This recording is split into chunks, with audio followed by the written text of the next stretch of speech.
Hey everybody, what is going on? Just thought I would come on and do a question and answer session, as I haven't really done that in a while, and figured it was a good time to do that. And here's that awkward moment that we always run into. Hey there, wow, that's so fast. Somebody is here already. Hello. So let's kind of talk about what we're going to do here today, right? So this isn't a forum for you to ask me questions about your own chart and get free interpretations.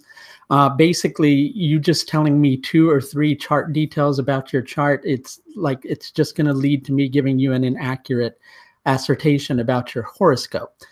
So I really don't do that. But questions that you have in general about astrology, I'm here to answer. So, but please try not to make it about your own chart, because it becomes pretty obvious when you're doing that. It's like, you might think that you're kind of like, pulling the wool over my eyes by going, what would happen if somebody had this, and this, and these 25 different planets in this one unique permutation? Now, I know you're not just kind of making that up off the top of your head. I know that that's probably in your chart. Okay. So please try not to do that. Right. Okay, let's see if anybody has any astrology questions. And if you do, you can feel free to ask at any time. After all, that's why we're here. Okay? So any questions you might have about astrology, you can just feel free to ask. While we're waiting for people to kind of enter their first question, eclipse season is approaching. First eclipse on the 13th of July here in the UK, and the 12th if you're in the US. We've got a solar eclipse then, and then we've got a lunar eclipse on the 27th of July, and another solar eclipse on the 11th of August. So very powerful eclipse season. You can schedule an eclipse consultation with me if you'd like. There should be a link in the video up above that will take you to my services page. Okay. So let's see what we've got here in terms of questions. Now, please don't feel bad if, I don't answer your particular question, and please be polite and don't persistently ask your question if I haven't answered it, because that's not really fair to everybody else. Okay. So let me just see what we've got. Somebody's saying, as Venus is transiting in Maga, does it give fame? Well, no, not to everybody, not unless fame is indicated in your horoscope. And then it might, dependent upon if you're in the right dasha for it to do so. Because you see, that's the whole thing. You can't take transits in an isolated manner and always expect them to give the things that they indicate, because transits work in conjunction with dashas. And so just as a transit of the 8th house could simultaneously mean death, inheritance, or somebody else's resources, or a sudden windfall, a lot of which of those factors are going to come to fruition is determined by the dasha period that you're in and all the confluent factors. So it's not just an isolated transit that will create something. Okay, let's see what else we've got here. Okay, just to repeat, I'm not here to do interpretations of people's horoscopes for them. If you'd like for me to do that, please do schedule through my astrological services page. An astrologer, just like, going with like 1 or 2 planet permutations, or even if you're entering your birth information here, it's not like I'm just going to assess your chart on the spot in 5 minutes and then spit out predictions for you. It doesn't really work that way, okay? And if, other astrologers do it, sure, they might be able to give you 1 or 2 things, but it generally works better if you assess a chart pretty thoroughly. All right, let's see what else we've got here. Exalted Jupiter and its impact on a chart as a whole. Okay, so exalted Jupiter in the Rashi chart. So first of all, let's understand the Rashi chart and what it actually is. The Rashi chart, of course, is like the main birth chart, but the Rashi chart itself is also a Varga chart, right? So just like the Navamsha is the chart of what we find purpose in, or finding meaning during particular periods of our life, or finding purpose in marrying someone, or finding purpose in committing to a spiritual path. The Rashi chart is about the path that we're taking towards becoming ourself, okay? So an exalted Jupiter there may make it so that an individual overall has a pretty self-content outlook on life. But that doesn't mean, let's say, for instance, if Jupiter ruled the 10th in the Dashamsha chart and it happened to be placed in Capricorn, that means the individual is going to, be successful. They can be content overall on their life path, but still maybe not successful.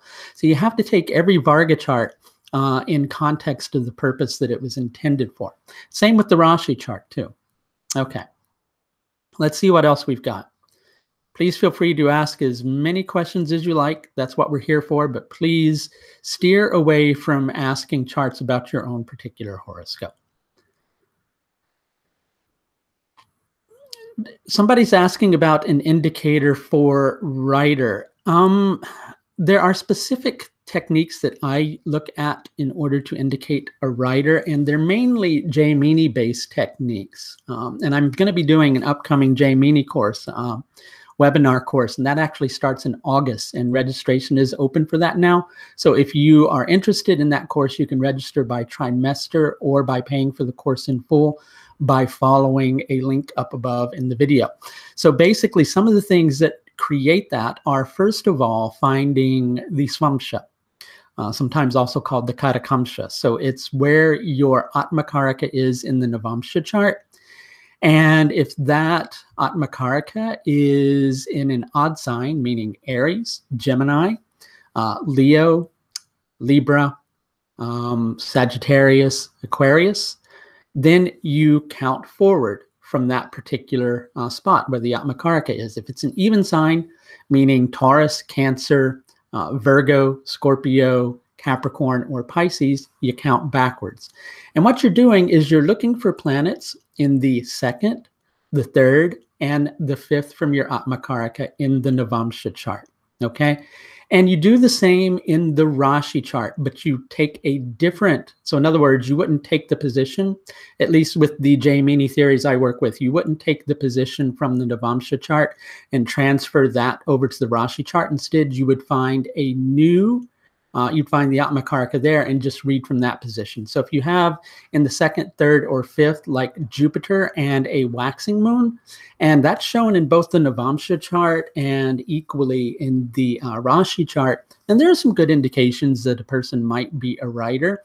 Mercury and Venus are a little bit weaker in that particular capacity, but those are also some decent indicators of that. And then it's just a period of the individual's life where that can come into being, because it doesn't mean it's going to happen immediately, even if you want it to.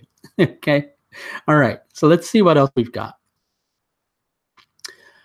So please highlight some good combinations for spirituality. How about good combinations for spirituality? One really good combination for spirituality is K2 in the 12th from the atmakaraka. Again, odd sign, you count forward, even sign, you count backwards. And with that, only having benefic planets influence it. That's a really good combination for spiritual liberation. Okay. D20 chart, its significance. Its significance is, it's multifold, but what I have found it really helpful with working on is understanding the individual's spiritual outlook on life. So for instance, we can go through like hardship as indicated by our Rashi chart, or our Hora and our Chatratamsha chart might be showing that we're encountering a lot of debt. But then when we go and we look at the Vimshamsha chart, which is the D20, it shows that we're making a lot out of that spiritually, right? Some really good things to work with there are the Vimshamsha deities, which are the Varga deities of the Vimshamsha chart. Those are some pretty interesting things because they help you to understand the outlook more deeply. Okay, let's look at some other questions here. Okay, I'm just going to say it one more time. It doesn't matter how many times you enter all these permutations that you have in your horoscope. I'm not here to answer specific horoscope-related questions to your chart or tell you what's going to happen to you. So what we're here to do is to, if you have general astrological-related questions, I'm here to answer those, okay? But not to give you a free reading here on YouTube. That's not what I do. Number one, I believe things should be a little more private than that. And number two, it's just, it doesn't lend itself to, you know, super accurate assertions. And number three, I'm a professional at this, so you can do that through scheduling with me, okay? Is the Navamsha to be used for people where marriage is not indicated? Well, yes, because the Navamsha chart is not just for marriage. It shows how the individual finds meaning in life. So in other words, you could be going through a really difficult time and your Rashi chart is indicated there, and you might see that there are some similarly very strong planets in your Navamsha chart. That means you'll get a lot of meaning out of it and find a lot of purpose in it, right? Okay. Okay, if you are interested in compatibility, please schedule with me through my website. You can schedule a consultation with me. Again, there's a link up above in the video. I'm not going to answer compatibility questions on the spot. Okay? And also, in regards to compatibility in the first place, I never tell people that they should break it off, because sometimes even if people are incompatible, there's something that they both stand to gain from the interaction. Okay? But you can schedule something like that with me. Can I speak about Ashlesha Nakshatra? Ashlesha Nakshatra is a pretty deep nakshatra, and it gets a very bad reputation, right? Because people start going, oh, that's a bad nakshatra. Well, let's kind of dispel that myth. First of all, there's no such thing as a bad nakshatra, okay? Because what the nakshatras do is they indicate how we grow our planets, right? So it's an intense nakshatra, but it's also a nakshatra that makes the individual seek and continually want to go deeper and continually going through these deeply transformational processes. And equally, it helps these individuals to find potential, sometimes even in things that are ultimately considered, well, I'm going to use the analogy, poisonous for the individual. Right? So there's a lot of things to understand about the nakshatras rather than just the things that people tend to go into normally about the nakshatras, such as, oh, if you've got this planet placed in this nakshatra, that's bad. First of all, there's no bad and there's no good in a horoscope. There's only karma and your capacity to do the work to overcome the karmic indications that are in your horoscope. So really, you're kind of given an opportunity by having a horoscope in the first place, and that indicates the nakshatras indicate how you're going to grow the planets in your chart as you're working out the karma that's there. Okay, let's see what we've got here.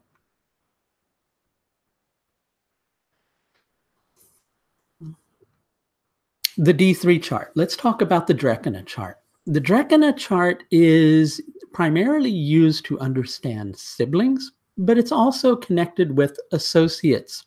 Because if you think about it, when we're born and we come into being, our first social interaction is with our parents. If we have siblings, then they are also like, our and many times our playmates. And so it's our first interaction with socialization. In addition to that, sometimes if we don't have any siblings, sometimes it's our parents that are like our siblings for us, right? And they help us to understand how to socially interact with others, how to express ourselves. And in addition to that, the Drekana chart is also primarily about how we express our will. Do we do so in destructive manners? Do we do so in preservative manners? Do we do so in creative manners? That's what those Varga deities that you see associated with the Drekana chart are all about, right? And I could go on and on and on about it. Okay, how about Ketu in the 10th house? Is it very bad? First of all, I'll say it one last time, but I thought you would have picked it up by now. There's no such thing as a bad placement in the horoscope. Okay, it's just your horoscope. If what you're saying is, if I have Ketu in the 10th, am I going to be successful? Well, first of all, there's a lot of other things to focus on in life besides being successful. You can be as successful as you'd like to be, but if you're not happy, it's not going to mean a damn thing in your life. So why bother?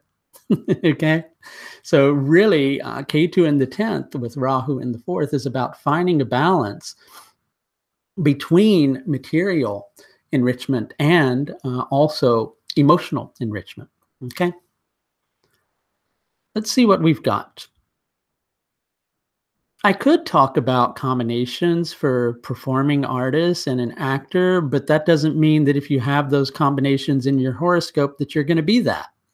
And that's the whole thing that I think people kind of get a upside down and discombobulated over in terms of yogas. And that's why I'm not always so wild to go into yogas, because yogas aren't meant to be taken and then to look at your horoscope and go, oh, I've got this yoga for wealth. It's in my chart. Therefore, I'm going to be wealthy. It doesn't always work that way. Okay? Because the planets that are there to create that wealth also have to have the strength to create good things in your life rather than creating difficult things. And if they don't have that, then it's not likely that that yoga is going to be created. In addition to that, you have to encounter that yoga at a time in your life when you're going to be alive. I remember having a recent consultation with somebody who had all sorts of wealth-producing yogas, but they weren't going to enter the dasha period when those wealth-producing yogas would be activated, and those wealth-producing yogas were strong enough to, really be activated and create wealth in the person's life, but they weren't going to enter a period of time when that could happen until like in their 90s. So, it's not always good to just go on combinations in your chart, because you'll go away and you'll look at things. And so one good thing, and I'm really big on sharing this because Jaimini astrology is so easy if you just learn how to do it. And it's really simple to learn how to do. And again, I am offering a course that starts August 11th. And if you want to register for that, you can register by trimester for $329 per trimester, or for full for $899. And that course runs from August 11th all the way until the following summer. It's a very in-depth course. I'll talk a little bit more about that here in a moment. But some really good combinations, I was talking about that second, third, and fifth technique. So again, I'll reiterate that technique. You find the Atmakaraka. You look at that in the Navamsha chart. And if it's in an odd signs are like Aries, first sign, Gemini, third sign, etc. If it's in an odd sign, you count forward. If it's in an even sign like Taurus, which is the second sign, Cancer, which is the fourth sign, then you count backwards. Okay? So you're looking at either joining the Atmakaraka or the second, third, and fifth from there. If you've got Mercury there, a good strong Mercury, and if you've got Venus, and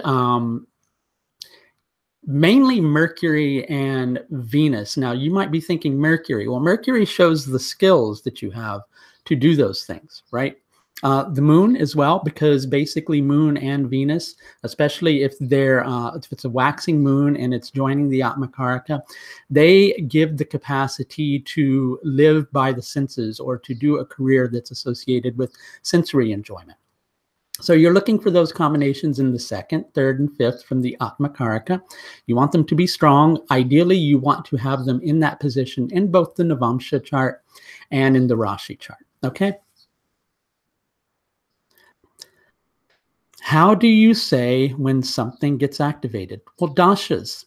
Dashas are the primary activating factor. Either Vimshotri dasha with the planetary dashas or Rashi dashas, the Jaimini dashas, okay? A planet can get activated by its nakshatra dispositor. A planet can get activated by its dispositor being activated. A planet can get activated by just being in the dasha of that planet. There's so many different ways. That is primarily the most important way for a planet to get activated.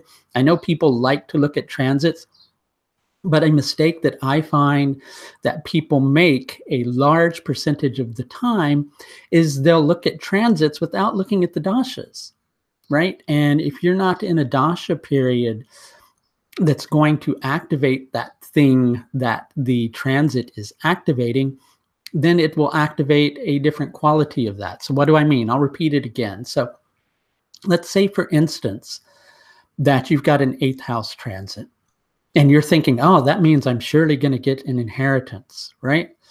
But maybe it doesn't indicate that. Maybe, it has something to do with a sibling dying or something like that. And it all depends on the dasha that you're in. And you have to understand transits in context of the dasha. Okay. Let's see what else we've got here. Okay, just a reminder, I'm not here to do personal chart interpretation for you. Again, I'll say it once more. Again, personal chart interpretation based upon a couple of planets conjuncting each other, or even if you drop your information into the window over here, I'm not really going to be able to quickly, I'd be boring everybody else by looking at your chart and kind of glaring at it and looking in the window, while that happened. Plus, your life wouldn't be very private. It'd be on like display for everybody who's watching this in the future. And surely you don't really want that, right? So the best thing to do really is to schedule an astrological service with me. I do have services for all types of budgets, okay? Those are available through the link above. All right.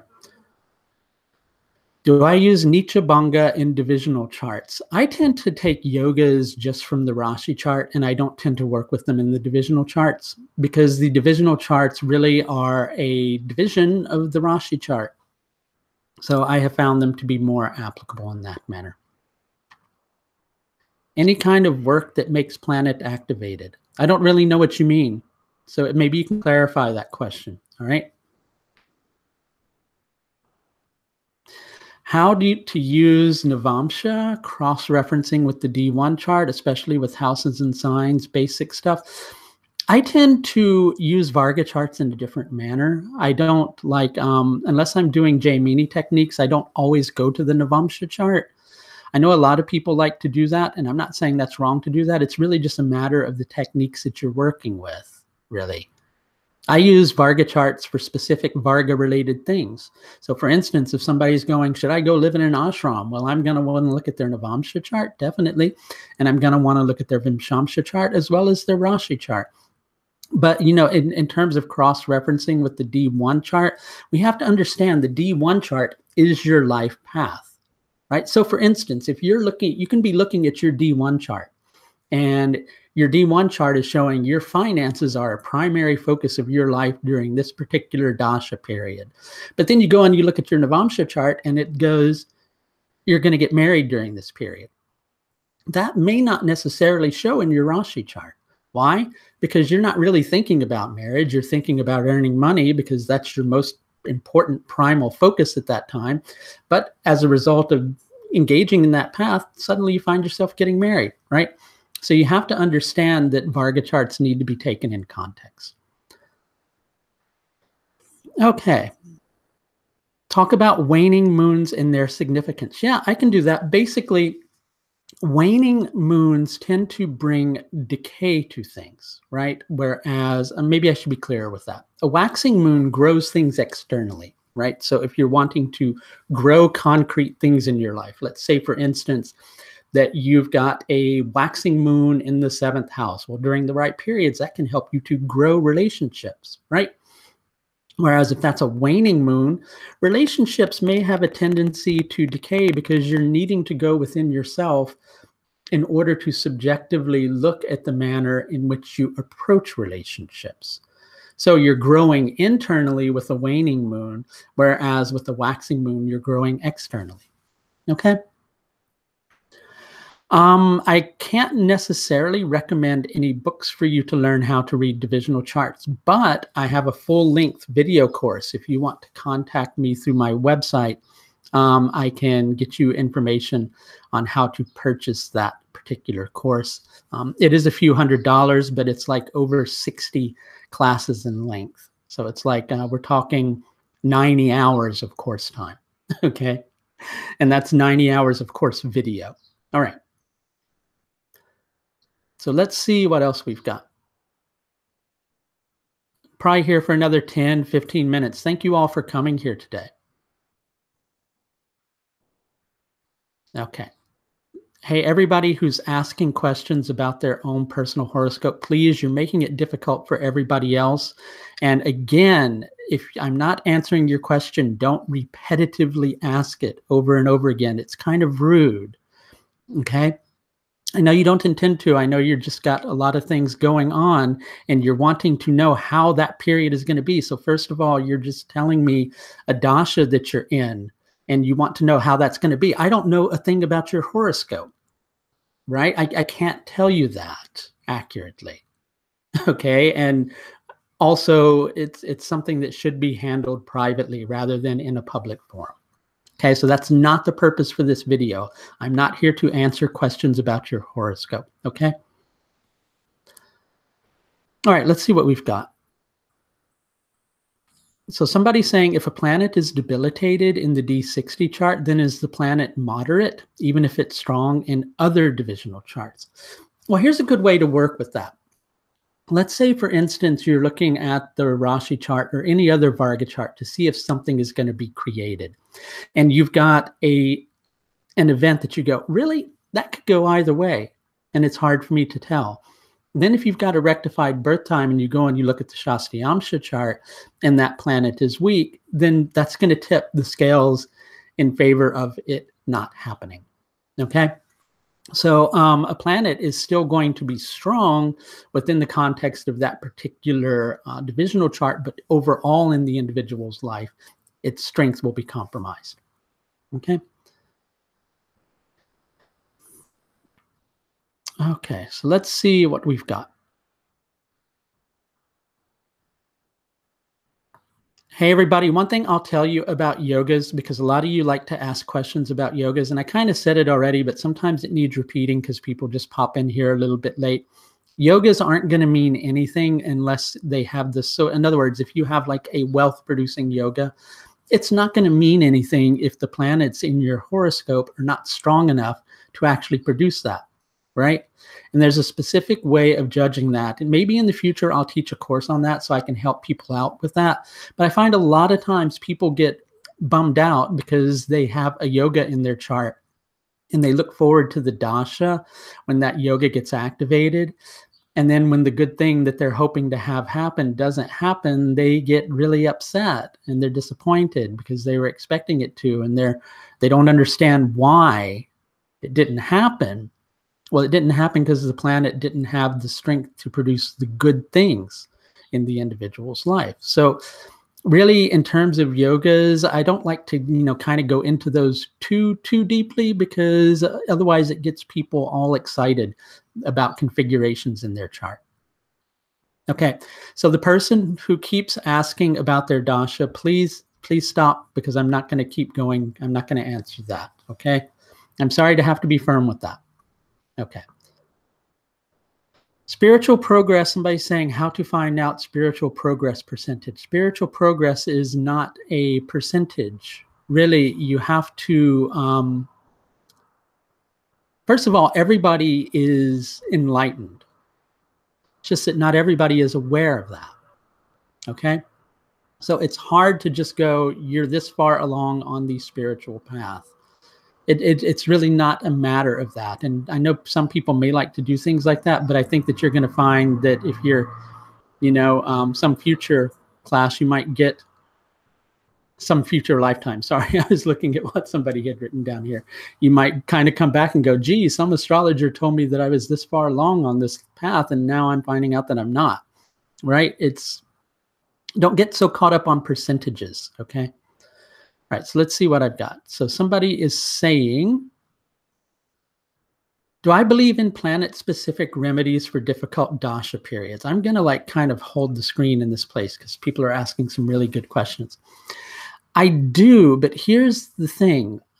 People tend to use planetary remedies as like some magical formula, okay? Expecting that, oh, well, if I'm not a millionaire, but like if I take this planet that rules my wealth house and if I wear a gemstone for that, that's going to make me a millionaire. It doesn't work that way.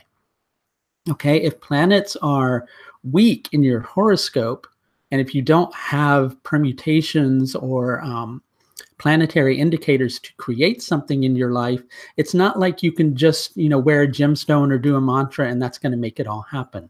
So remedies are not there to magically erase your karma.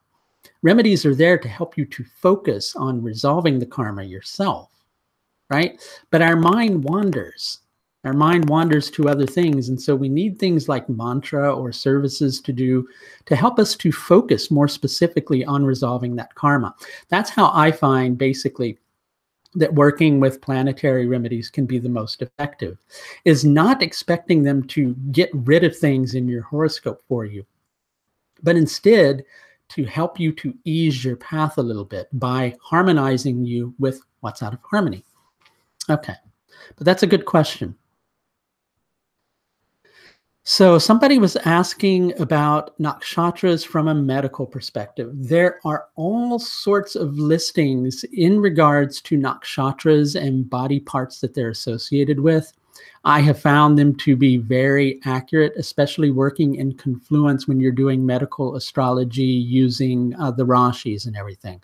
So if you have an indicator for neck going on and you've got some affliction to Aries, which is, where the head is and in the head area, then you would likely find there's something going on with the neck. Yeah. And that's how I found that to really work. Yeah. Do I have courses that teach mineral deficiencies that people might have based on afflicted nakshatras? I don't really do that. At some point in the future, I'm probably going to do a medical astrology course, but I probably won't go into things that specific in that area. Okay. Let's see what else we've got.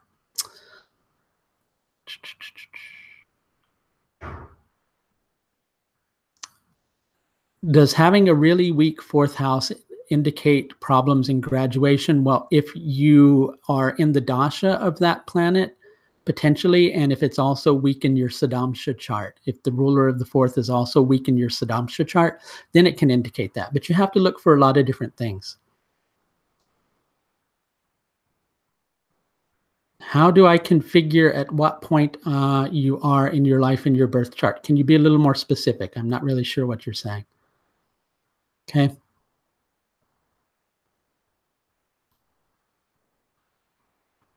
Combust planets. I like talking about combust planets because I find that people quite often misunderstand combust planets. Let's see if we can find some things that we can make believe are like a planet. Okay. So here's the Earth. I know it's just a spray bottle. Here's the sun. Okay. Here's a planet. So when a planet is combust, it's behind the sun. So its rays are not able to be transmitted to the Earth, right? The sun is blocking the rays of that planet from getting to the Earth, which is the plane of physical manifestation. So the energy of that planet is not being received on the physical plane of manifestation. It doesn't mean it doesn't exist. It just means there's some disruption with it. As a matter of fact, you'll find that on a certain level, a combust planet almost operates like it's giving you an allergy to something, right? Not a physical allergy, but an allergy to something. So for instance, if the combust planet rules the 7th house, you'll find you're somewhat incompatible with relationships in general, right? That's how combust planets work. Okay. Okay. So just a reminder to everybody, I do offer astrological services. It's a good time to schedule a service with me because we're coming into eclipse season with a solar eclipse on the 13th of July and a lunar eclipse on the 27th, followed by another solar eclipse in mid-August. I do have some dates available, I think, second week in July. If you want to get it in before the eclipse, you should be able to do so. Okay. Are retrograde planets in exaltation considered rouge? I think you mean rogue. No, I don't really take exaltation planets that way. It depends on what you're looking for an exaltation for. Okay. All right, let's see. It depends on what you're looking at the retrograde planet for. That's what I meant. Okay, let's see what other questions we have. Also, let's talk a little bit about my Jaimini course. Jaimini astrology can teach you how to find out so many different things in usually rather simple manners, right? You have to learn the basics of it, but that's what my upcoming course is going to do. But there are accurate techniques for everything from how many children a person can have to whether or not an individual will actually get married, which is always a good thing to look at when somebody comes to you and they're asking a marriage related question like, when am I going to get married? Well, first of all, it's good to determine if you're likely going to get married at all, because then it saves time looking at all the other things. So Jaimini has all these really great techniques that work. Whereas a lot of the other astrological texts that have like these, planetary permutations, they don't really work that effectively. Whereas with Jaimini, they work pretty effectively, even just being judged by the dignity of the planet. So if you're somebody who's really big on things like yogas and stuff like that, a Jaimini course is actually really good, because the things that are indicated through Jaimini tend to stand a better chance of coming into being and don't have to be qualified quite as much. Okay? They still have to be qualified, but not as much, so to speak. So the approaching course starts the 11th of August, but you can register for that now if you're interested by trimester. And it's over 44 weeks, this course. It's a really long course. You can pay either by trimester or by full. Okay. Do I do live one-on-one tuition? Yes, but I have to charge the same rate that I would charge for an astrological consultation, right? So you can contact me through my website, and I would be happy to set that up with you. There's a contact page at authenticastrology.com, and you can set it up that way. So somebody's saying, let's see what I say. What am I saying about what? I'm having to read too far down.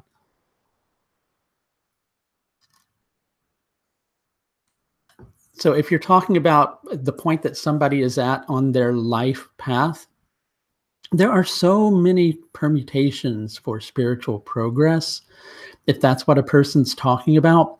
But they're not meant to be taken in isolation. With anything in astrology, you want to look for confluence, things that are pointing in the same direction in several different ways. Those are things that are very important. Okay. How to clear karma. Work, work, work, work, work. Find out what the problem is, accept that there's a problem in that area, and get to work on clearing it all out. It's really that simple, believe it or not. I know you were probably looking for something else, like, some mantra you can do or some gemstone you can wear, but nothing works more effectively than understanding what the root of the problem is and dedicating yourself to dealing with it. Okay? How do you find the problem? How do you find the problem? You find that through a thorough examination of Ketu and Rahu in your horoscope. And I do offer karmic analysis consultations that can help you with that. There's a very specific way that I like to look at that will help you to understand where you're getting stuck and how to unstick yourself, right? Those are the things that you're needing to look at, is Ketu and Rahu, but they have to be read in a certain way.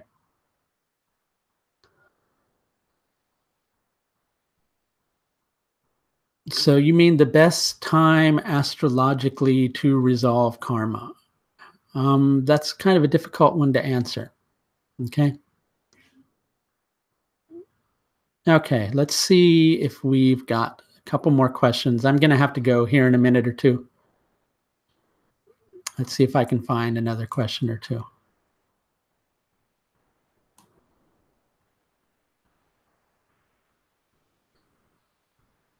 Okay.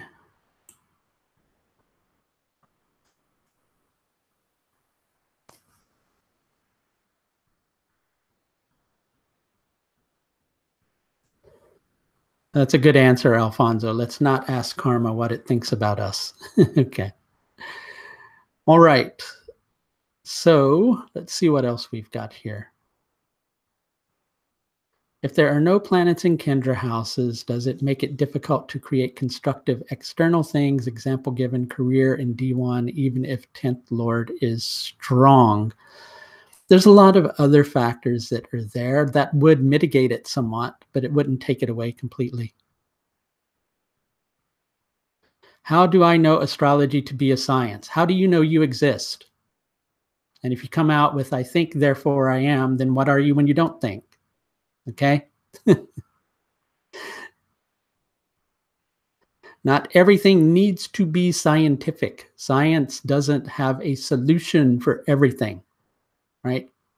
And scientists are fallible, just as astrologers are fallible, just as all humans are fallible, okay? Let's see what else we've got. I may have to move on here in a moment because the questions are kind of slowing down here, or I should say questions that I'm in a space to answer here.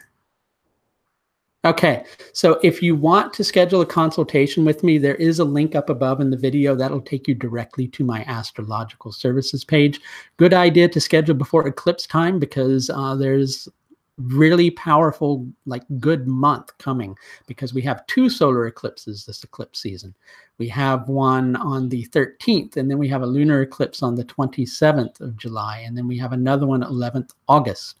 Okay, and also my upcoming J Mini course on 11th of August. I think that's when it starts. Maybe I'm getting the dates confused with the solar eclipse.